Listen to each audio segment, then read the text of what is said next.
ପିଟି ପିଟି ମାରିଦେଲେ ଗୋଟେ ବାଡ଼ିରେ 3 ଜଣ ଟୋକା ଗୋଟେ ସୋଲଜରକୁ ପିଟି ପିଟି ମାରିଦେଲେ। ଆଜ୍ଞା ଆପଣ ଠିକ୍ କହିଛନ୍ତି। ବର୍ତ୍ତମାନ 3ଟା ଜାଗାରେ ବର୍ତ୍ତମାନ ଯୁଦ୍ଧ ଲାଗିଛି।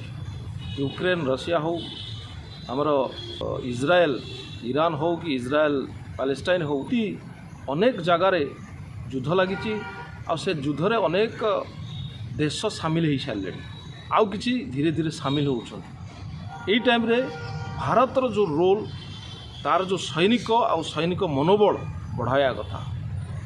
ଆଉ ଏଇ ଟାଇମ୍ରେ ଗୋଟେ ୱାର୍ ପ୍ରିପାରେସନ୍ ରଖିବା କଥା, କାରଣ ଆମର ଶତ୍ରୁ ଆମ ପାଖରେ ଯେଉଁ ରିଜନାଲ୍ କଣ୍ଟ୍ରି, ଆପଣ ଚାଇନା ହୁଅନ୍ତୁ, ଦେଖନ୍ତୁ କି ଆମର ବାଂଲାଦେଶ ଦେଖନ୍ତୁ, କି ଏପଟେ ପାକିସ୍ତାନ ଦେଖନ୍ତୁ, ଯିଏ ଆମର ମିତ୍ର ଦେଶ ଥିଲା, ବର୍ତ୍ତମାନ ସେଠି ବି ଅଶାନ୍ତି ସୃଷ୍ଟି ହୋଇଗଲାଣି, ଯେଉଁଟାକି ଆମର ବାଂଲାଦେଶ ଥିଲା।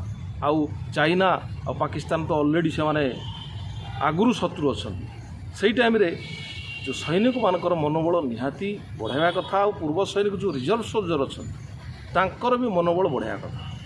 କିନ୍ତୁ ଓଡ଼ିଶାରେ ବିଗତ ଦିନରେ ଯେଉଁ ଭଳିଆ ଘଟଣା ହେଇଛି, ତାହା କେବେ ବି ଗୋଟେ ଭଲ ଦୃଷ୍ଟିକୋଣ ନୁହେଁ। କାରଣ ଆପଣ ଦେଖନ୍ତୁ, ସେଠି ଡି ଜିଲେଶ୍ୱର ରାଓ କେସ୍, ଯେଉଁଟାକି ଛତ୍ରପୁରରେ ହେଇଥିଲା, ସେଠି ପିଟି ପିଟି ମାରିଦେଲେ ଗୋଟେ ବାଡ଼ିରେ 3 ଜଣ ଟୋକା ଗୋଟେ ସୋଲଜରକୁ ପିଟି ପିଟି ମାରିଦେଲେ।